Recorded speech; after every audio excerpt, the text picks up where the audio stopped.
네, 오늘이 초복입니다. 더위를 날려줄 복날 음식 이야기를 먼저 해볼 텐데요. 복날 하면은 가장 많이 찾는 곳이 바로 삼계탕집이 아닐까 싶습니다.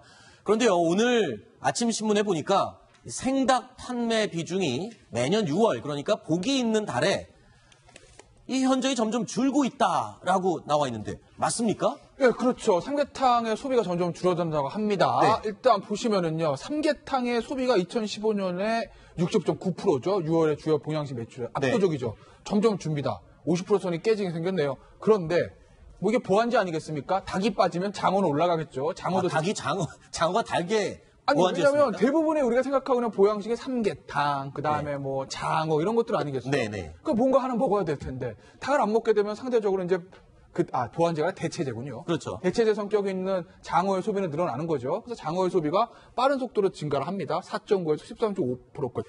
보시면요, 60에서 54, 12% 빠졌잖아요. 네. 거의 비슷합니다. 4.9에서 13.5%. 그러니까 지금 삼계탕이나 닭을 드시던 분들이 여름에 6월에 몸 보신 음식으로 장어를 많이 먹게 됐다. 그렇게 대신. 볼 수 있죠. 그렇게 볼 수 있군요. 그러면 보통 소비자들 같으면은 값이 싸면 뭐 효과가 비슷하다면 값이 싼 거를 먹게 되지 않나 싶은데 그럼 장어나 뭐 이런 것들이 값이 싸진 겁니까?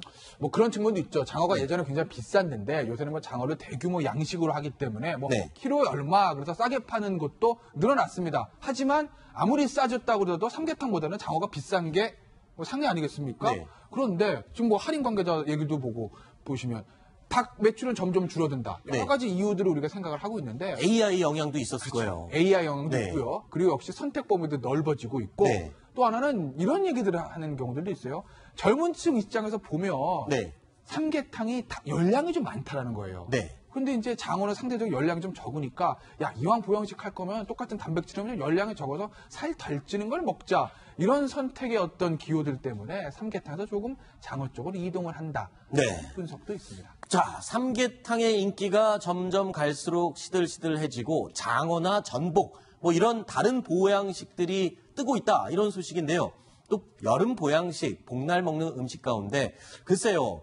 안 드시는 분들도 계시겠지만 개고기, 이 보신탕이라고 하는 이 개고기 소비 어떻습니까? 요즘 개고기 소비 사실 찬반 양로는 옛날부터 계속 있어 왔는데 네. 많이 줄어들고 있다면서요. 지난 주말에 이제 반대하는 시위도 시내에서 있지 않았습니까? 네. 시위도요.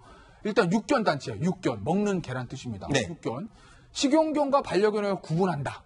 먹는 게 따로 키우는 게 따로 이렇게 구분하자. 네. 개고기 식용을 완전히 합법적으로 허용하자는 얘기고요.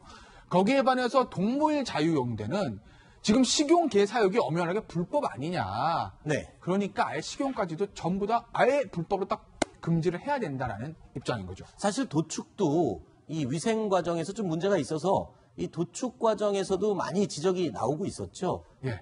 그러니까 그게 이제 육견단체는 그렇게 얘기를 하는 거예요. 지금 이제 보시면 축산물 보호법 관리법 같은 경우에는 이제 가축들은 정해진 장소에서 정해진 방법으로 도축하게 돼 있습니다. 그러니까 위생 관리가 되는 거죠. 그런데 그 법의 축산물의 범위에 소, 돼지 이런 것들은 들어가는데 닭 이런 데 들어가는데 네. 개가 안 들어갑니다.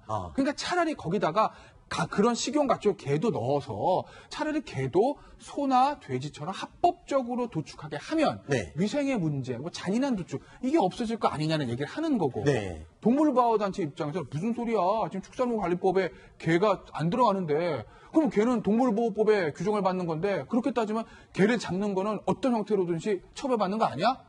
개고기는 불법이야 이렇게 얘기를 하고 있는 거죠. 네, 알겠습니다. 변호사님 명찰 좀 똑바로. 그럴까요? 예, 죄송합니다. 네. 자, 그러면 오늘 이 북한 전문가 두 분이 나와 계신데요. 제가 하나 궁금한 게 있습니다. 북한에서도 이렇게 여름에 초복이 되면 보양식을 먹을 거 아닙니까? 이 남한이랑 똑같은 걸 먹나요? 먼저 한소희 씨 한번 여쭤볼까요? 네. 북한에서는 남한이랑 똑같은 걸 먹지 않고요. 대부분 많이 먹는 게 아까 말씀하셨던 육견이라고 해서 개고기요? 네, 개고기를 많이 먹습니다. 아, 그렇군요. 그래서 네, 육개장 해가지고 육개장이 7, 8월에 가장 많이 팔리기도 합니다. 네. 안철수 소장님은 북에 계실 때 이 단고기라 그러나요? 개고기를? 그렇죠. 네네. 단고기 많이 드셨겠어요, 그러면? 여름에. 근데 이게 1년에 한두 번 먹지. 왜냐면 군인들, 뭐, 대학교 교수들, 뭐, 이게 그 복날쯤 되면 한번 잡아서 단체로 주로 먹지. 네. 물론 뭐 단고기 식당이 별도로 있지만 거기에서는 이렇게 고기를 마음대로 넉넉히 먹을 수는 없고. 네. 특히 뭐 장어라든지 전복 이런 건 보통 사람들로서는 거의 구경하기 어렵습니다. 그렇군요. 아니, 그런데 그런 얘기도 들었어요. 북한 사람들이 아무리 돈이 없고 그래도 이 초복 되면 개고기 탕은 한번 꼭 먹어야 된다. 이런 얘기를 하는데 실제로 그런가요? 네, 실제로 진짜 이렇게 식당에 이제 가서 비싸면 뭐 단체로 뭐 몇 명 집이 모여서 개를 한 마리 잡아서 함께 개고기국을 끓여 먹기도 합니다. 아, 그렇군요. 그리고 이제 대동강에 무슨 숭어탕이라든지. 숭어탕이요? 네, 숭어탕이나 물고기로 이제 대체하는. 그러니까 회도 이게 귀하거든요. 그래서 물고기나 뭐 메기라든지 이런 네. 걸로 이제 대체로 먹는 사람들. 그러나 북한 사람들도 보게 되면 뭐 좀 잘 먹어야 되겠다 이런 생각은 다 하고 행동에 옮기긴 합니다. 네. 북한에서는 삼계탕 같은 건 안 먹나요? 먹기는 하는데요. 네. 이제 삼계탕 같은 경우에는 특별한 경우 몸이 아파서 허약할 경우나 뭐 또는 사위가 뭐 처갓집을 방문했을 때 뭐 닭을 잡는다라고 네. 해서 그때 이제 먹고 우리처럼 복날에 그렇게 이제 삼계탕을 주로 많이 먹진 않습니다. 그렇군요. 하종대 위원께서는 북한에 취재도 여러 번 다녀오셨는데 중국 왔다 갔다 하시면서 북한 뭐 보양식 드셔보신 거 있어요? 아니요, 제가 평양을 직접 가본 적은 없기 때문에. 아, 그래요? 예. 보진 못했지만 어쨌든 북한 사람들하고 사실은 연변에 있는 그 사람들하고 거의 비슷한데 연변에 가면은 개고기집이 상당히 많이 있어요. 꼭 여름에만 먹는 게 아니고 겨울에도 먹고 뭐 사시사철 이렇게 네. 개고기를 먹고 상당히 좀 가격도 중국이라 좀 싸기 때문에 네. 먹는데 제가 아까 보니까 안찬일 박사님은 이 평양에서 네. 이 닭 대신에 복날에 오히려 숭어, 메기 이렇게 먹는다 보니까 한국에서는 아주 비싼 음식들인데 오히려 싼 닭고기 삼계탕 대신에 그걸 먹는구나 이런 생각도 듭니다. 혹시 그 사시사철 먹어서 사철탕이라고 그러니 과거에는 그렇게 부르기도 했었죠. 아마 네. 그 이유인지 아마 그때가 예. 이제 보신탕이라는 말이 혐오감을 준다 그래갖고 사철탕이라고 말을 순화했던 그런 예전의 기억이 나기도 합니다.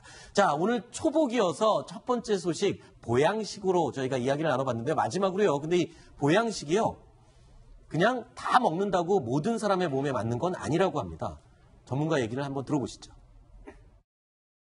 소화 기능이 약한 소음인 체질이 하절에 성질이 찬 음식을 많이 드시거나 물 많은 여름 과일을 좀 과다하게 섭취하시면 소화장애가 생길 수가 있고 식욕이 오히려 떨어질 수가 있습니다. 열이 많은 소양인 체질이 성질이 더운 음식, 특히 하절에 많이 드시는 삼계탕이나 보신탕 같은 보양식을 많이 드시게 되면 도움이 되는 것보다 오히려 얼굴 쪽으로 상열감, 상기감이 많이 생기고 두통이나 눈에서 느끼는 피로감, 목이나 어깨 결림 같은 것이 많이 생길 수가 있고. 네, 본인의 체질에 따라서 이 보양식이 맞을 수도 있고 안 맞을 수도 있다라는 한방의의 소견이었습니다. 뭐 이것도 또 절대적인 얘기는 아니지만요. 그래도 체질에 맞는 음식을 잘 골라서 먹는 게 몸에 더 좋지 않을까 이런 생각을 해봤습니다. 두 번째 소식으로 넘어가겠습니다.